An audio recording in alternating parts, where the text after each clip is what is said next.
Welcome. In this video, we're going to look at performing tracker searches. And up at the top, you will see that there is a search bar that lets you do queries and search for information within a tracker project. What you might not have noticed is that if you click on this little question mark, that will bring up kind of a cheat sheet that will show you some of the most common syntax that is used for search criteria. And you can take this if you'd like and actually copy it and paste it in that bar if you would like to use it. Clicking on the question mark again will make that go away.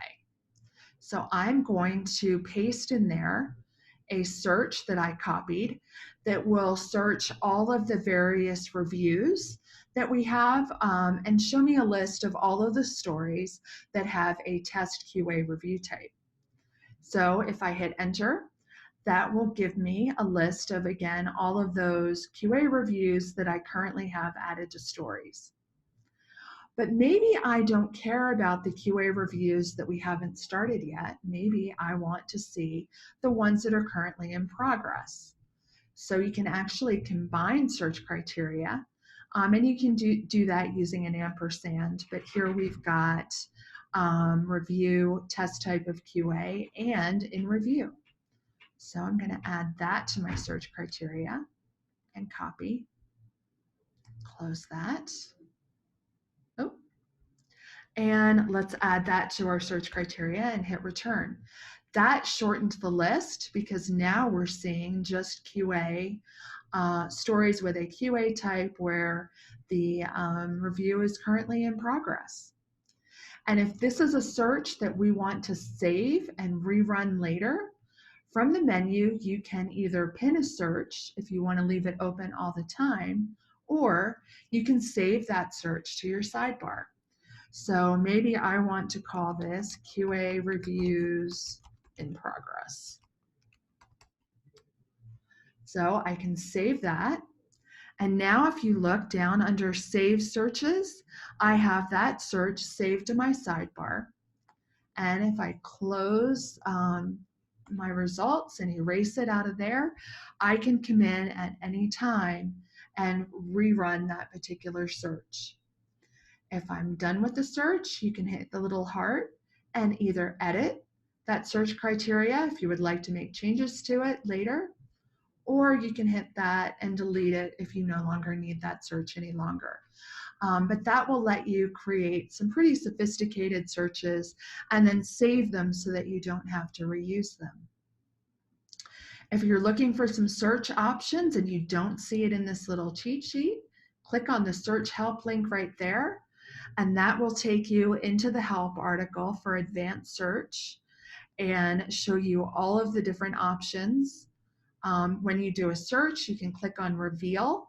That will show you where that story is in the backlog in the icebox, but it will let you see where that story is in context with your other stories. And then scrolling down, you'll see that you can do searches using the no parameter. So maybe I want to see stories that do not have a label.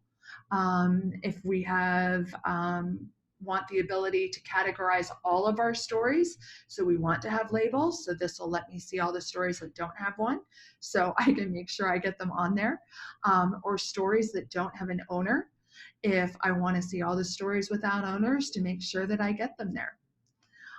You can do searches with and or parameters. And then as you scroll through the help article, you'll see other options as well. So options to search by labels, on epics, on dates, and so forth. So there's a pretty sophisticated search query language here that you can take advantage of to really help you find any information that you're looking for. Another option is if I wanted to see work by a specific person. I can type in my work and either type in within quotes their name, or if I know their initials, I can type in their initials, and that will show me all of the work that is assigned to that person. So if I'm trying to get a feel for what work is assigned to a particular teammate, I can do that kind of a search as well. So that gives you a little bit of information about using searches, saving searches, running them, and so on. Please do take a look at what searches you may need to run and reach out to our support team if you're needing help at any time. Please do watch our other tracker videos to learn even more.